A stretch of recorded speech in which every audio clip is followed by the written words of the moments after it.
دل سے سنبھالو یہ ملک بچا لو اللہ کے فضل سے اللہ کے کرم سے مشکل سے نکالو یہ ملک بچا لو مشکل سے نکالو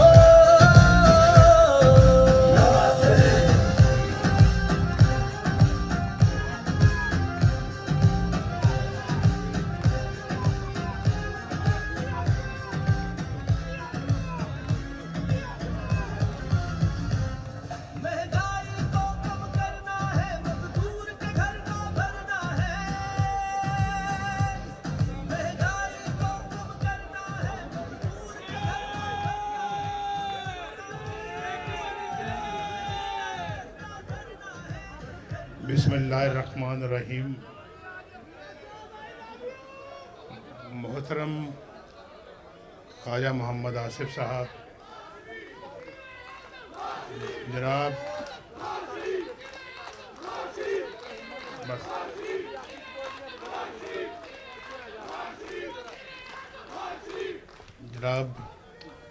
پروفیسر ساجد میر صاحب، معزز ساتھیوں، دوستوں، ہمارے قائدین کرام اور بہت ہی پیارے کارکنوں، السلام علیکم.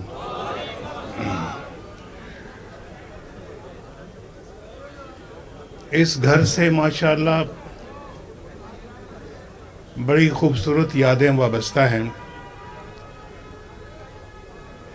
اور جیسے کہ خواجہ محمد آصف صاحب نے آپ کو بتایا کہ یہ کتنی پرانی ہماری ایسوسیشن ہے. ان کے محترم والد گرامی، اللہ تعالیٰ ان کو جنت نصیب کرے، ایک بہت اچھے انسان تھے، اور میرا تعلق ان سے بہت ہی عمدہ اور مضبوط تعلق تھا. مجھ سے بہت پیار کرتے تھے اور میں ان کا بڑا احترام کرتا تھا. خواجہ صاحب سے میرا تعلق کالج کے زمانے سے ہے، اور وہ تعلق اللہ تعالیٰ کے فضل و کرم سے کسی ٹھیس کے بغیر آج تک الحمدللہ چل رہا ہے. اور خواجہ صاحب نے بھی میرے ساتھ نبھائی، اور الحمدللہ میں نے بھی خواجہ صاحب کی نبھائی، اور نبھانا چاہیے ایک دوسرے کے ساتھ. میں آپ کے ساتھ بھی نبھا رہا ہوں.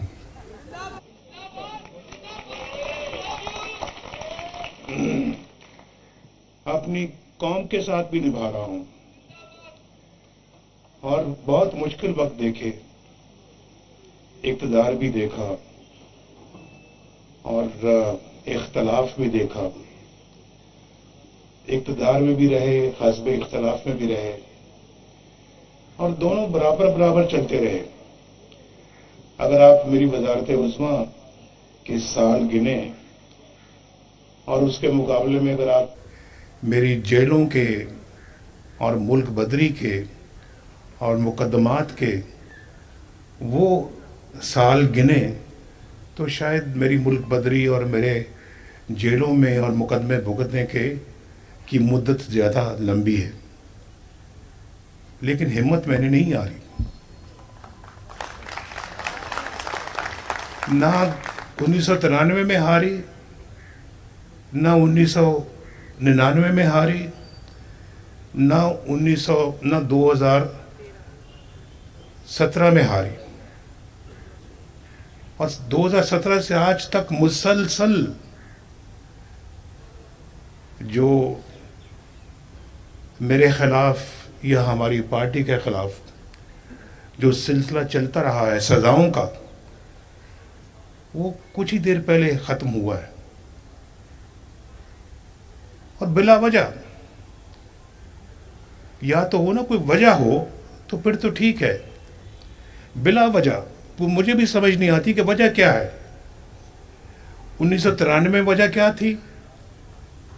اس لیے کہ ہم اسلام آباد سے لاہور موٹر وے بنا رہے تھے، اس لیے کہ پاکستان اقتصادی ترقی کر رہا تھا، اس لیے کہ لوگوں کو روزگار مل رہا تھا، اس لیے کہ پاکستان میں یلو کیب لوگوں کو مل رہی تھی، اس لیے کہ پاکستان کے اندر غربت ختم ہو رہی تھی، اس لیے کہ ہم اپنا اقتصادی میدان میں اپنے ہمسایوں سے بھی بہت آگے تھے، ہمارا روپیہ مضبوط تھا. تو بلا وجہ حکومت ختم کر دی گئی، بلا وجہ. اگر وہ مومنٹم چلتا رہتا تو میں غلط بات نہیں کرتا، دعوے سے اللہ کے فضل و کرم سے یہ کہتا ہوں کہ آج پاکستان دنیا کی مضبوط ترین طاقتوں میں سے ایک طاقت ہوتا. یہ وہ غلط بیانی نہیں میں کر رہا، میں بالکل ٹھیک کہہ رہا ہوں. ہم نے خود اپنے ملک کو پٹری سے وہ اکھاڑا، پٹری سے اتارا ہے، اکھاڑا ہے، بلکہ پٹری اکھاڑ دی ہم نے. تو پھر کیسے چلے گا ملک جہاں آئے دن وزیر اعظم بدلتے ہوں اور جیلوں میں جاتے ہوں، ملک بدری ہوتی ہو، جھوٹے مقدمے بنتے ہوں، جھوٹی سزائیں ملتی ہوں؟ وہ کیسے چلے گا ملک؟ بتائیں ذرا، آپ سوچ کے بتائیں کیسے چلے گا.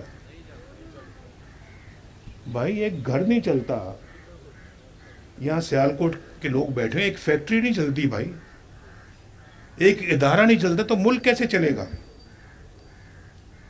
یہ سوچنے والی باتیں ہیں. میرا خیال ہے کہ جیسے ابھی کسی نے کہا کہ ہمارے پاس کوئی اب موقع نہیں ہے. یہ چیمبر سے، میں آج چیمبر میں گیا ہوں، چیمبر سے وہاں کہا جی کہ یہ اب ہمارے پاس کوئی غلطی کا کوئی اپنا جو کہتے ہیں احتمال نہیں ہے. اگر اب بھی ہم نے سبق نہ سیکھا تو علامہ اقبال نے کہا تھا تمہاری داستان تک نہ رہے گی داستانوں میں. ہم تو پہلے ہی اپنی داستان کو کہیں پیچھے چھوڑا ہے. اس لیے ہم نے بنایا تھا 1947 میں یہ ملک. ذرا سوچنے والی باتیں ہیں ساری. اس لیے قربانیاں دی تھی ہم نے کہ آج ملک کا یہ حشر دیکھیں گے ہم. کیا زیادہ دور نہ جائیں، 1993 کو چھوڑیں، 1997 کو چھوڑیں، 1999 کو چھوڑیں جب پاکستان ایٹمی قوت بنا تھا، چھوڑ دیں، چلیں قریب آ جائیں، 2017 میں آ جائیں آپ. ملک کتنا خوشحال تھا، روپیہ آپ کا مضبوط تھا. 104 روپے پہ روپیہ ہم نے شروع کیا، 104 روپے پہ ختم کیا ہم نے. ایک پیسے کا فرق نہیں آیا ڈالر کے مقابلے میں. اور پاکستان میں مہنگائی نام کی کوئی چیز نہیں تھی. بولو میں ٹھیک کہہ رہا ہوں غلط کہہ رہا ہوں؟ آٹے کا ریٹ آپ کو پتہ ہے، روٹی 4 روپے میں ملتی ہے، آپ کو معلوم ہے. باقی چیزیں میں بار بار نام نہیں لینا چاہتا، لیکن ہر چیز آپ کی پہنچ میں تھی. اور پاکستان سی پیک پہ تیزی کے ساتھ سی پیک لگ رہا تھا. لوڈ شیڈنگ کا خاتمہ کر دیا ہم نے، دہشت گردی کا خاتمہ کر دیا ہم نے. اور پاکستان جو ہے وہ ترقی کی رفتار تیز سے تیز ہوتی چلی گئی. ہماری اسٹاک ایکسچینج دنیا کی بہترین اسٹاک ایکسچینج میں شامل ہو گئی. اور یہاں بے روزگاری کا روز بروز خاتمہ ہوتا چلا جا رہا تھا. لوگوں کو روٹی مل رہی تھی، علاج معالجے کی سہولتیں تھیں، غریبوں کو کوئی روٹی کی پریشانی نہیں تھی، بچے اسکول جاتے تھے، ان کی امیدیں بڑھتی چلی جا رہی تھی کہ آئندہ ہمارا مستقبل اور روشن ہوگا. یکا یک کیا ہوتا ہے کسی کو بالکل ایسے جیسے کلہاڑا چلا دیا، اچھا بھلا ہنستا بستا ملک اجاڑ دیا. کیا ضرورت تھی ہمارے خلاف سازش کرنے کی؟ اور کیا ضرورت تھی اس وقت کے ججوں کو ہمارے خلاف فیصلہ دینے کی کہ نواز شریف نے اپنے بیٹے سے تنخواہ نہیں لی لہذا چھٹی، جاؤ گھر.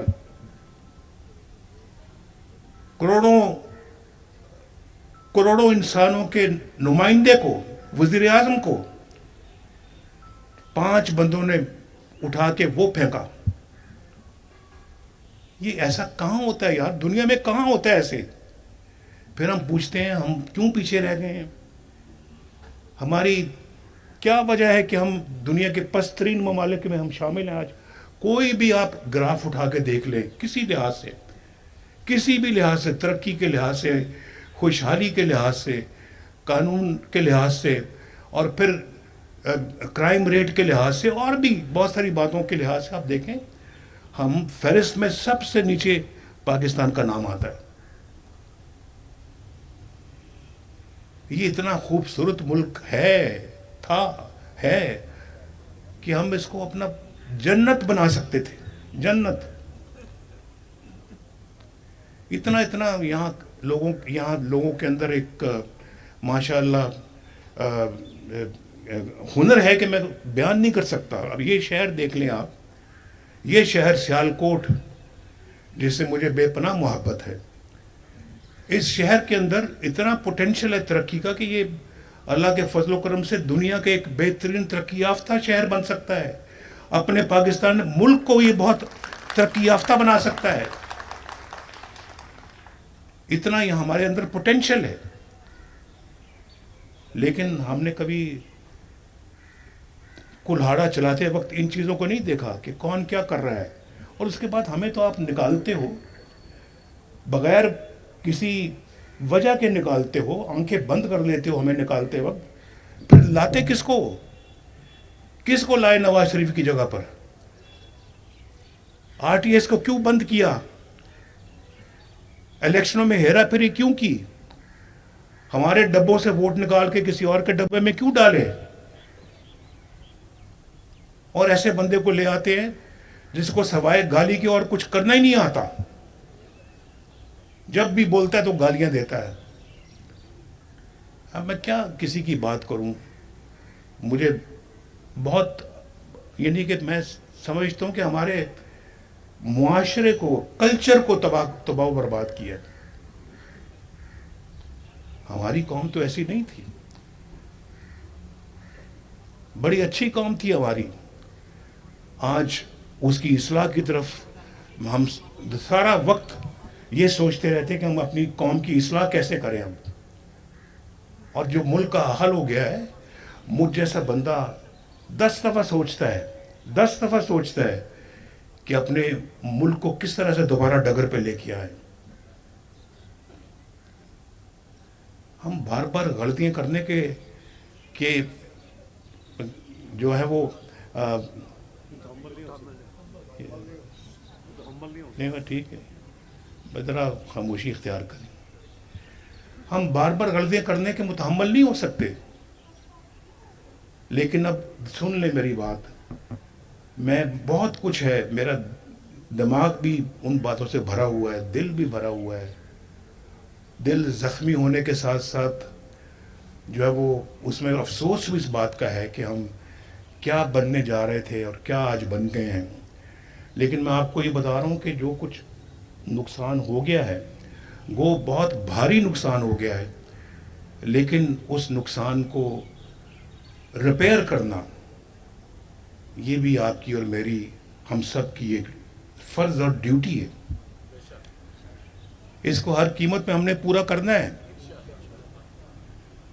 اپنے ملک کو ہم اس طرح کے لوگوں کے حوالے نہیں کر سکتے جو ہمارے معاشرے کو بگاڑ دیں، ہماری قدروں کو بگاڑ دیں، ہمارے کلچر کو برباد کر دیں۔ بالکل نہیں، ہمارے ساتھ جو ہوا وہ ہوا ہے، ظلم ہوا ہے، ہم نے برداشت کیا ہے، لیکن کبھی ہم نے پاکستان کے انٹرسٹ کے خلاف کبھی کوئی کام نہیں کیا، اور نہ کبھی کریں گے۔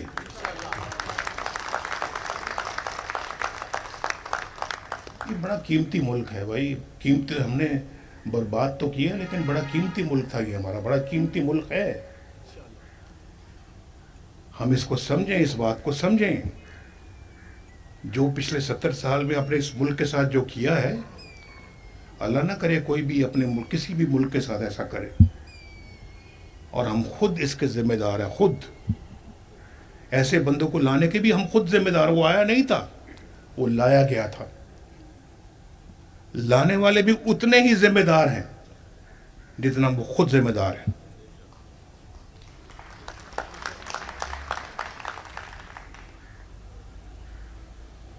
تو میں یہ سمجھتا ہوں کہ ایک بڑے عرصے کے بعد، کئی سالوں کے بعد، جب یہ موٹر وے بھی شروع بھی نہیں ہوئی تھی، اس وقت سے میں آپ سے ملا تھا آ کے، تو آج اس کے بعد دوسری دفعہ ملا ہوں میں، اور میں نے موٹر وے کی بات یہاں بیٹھ کے کی تھی، اور دیکھ لو موٹر وے بن گئی اللہ کے فضل و کرم سے۔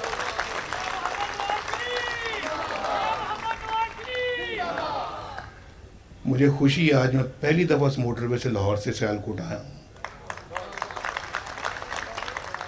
لیکن یہ موٹر وے اس سٹینڈرڈ کی نہیں ہے جس سٹینڈرڈ کی ہونی چاہیے تھی۔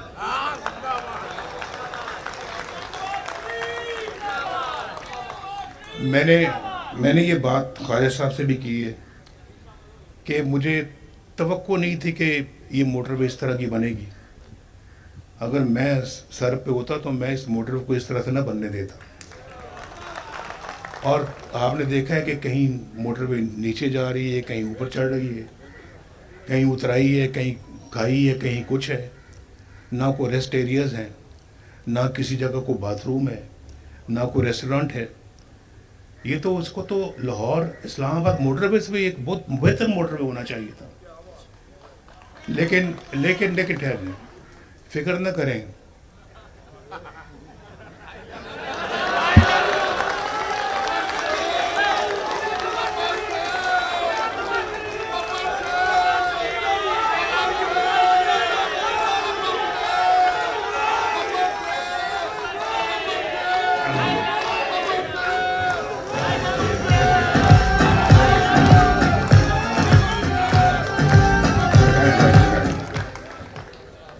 بہت خوشی ہوتی ہے دیکھ کر کہ سیالکوٹ میں ایک بہت اچھا ہوائی اڈہ ہے، ایئر لائن بھی ماشاءاللہ بن گئی ہے، اور اب اس کو اور بھی اچھا ایئرپورٹ بننا چاہیے۔ یہ لاہور، کراچی، اسلام آباد کے لیول پہ آنا چاہیے، اس کو اسی سٹینڈرڈ کا یہاں پہ ایئرپورٹ بھی ہو، فیسلٹیز بھی ہوں، اور ایئر لائن بھی یہاں پہ دنیا بھر کی ایئر لائنیں یہاں پہ آئیں۔ اور آج اگر $2.5 بلین کی ایکسپورٹ کرتا ہے سیالکوٹ، تو میری تو خواہش دعا ہے کہ $250 بلین کی ایکسپورٹ کرنی چاہیے صرف سیالکوٹ کو، اور سیالکوٹ میں وہ پوٹینشیل موجود ہے۔ تو انشاءاللہ استر نو تعمیر کریں گے پاکستان کی، لیکن آپ نے غلطی پھر نہیں کرنی دوبارہ۔ اگر کوئی غلطی کرے گا، نہیں، اگر غلطی کو کرے گا تو پکڑنا بھی آپ نے اس کو، انشاءاللہ کہہ رہے ہیں نا۔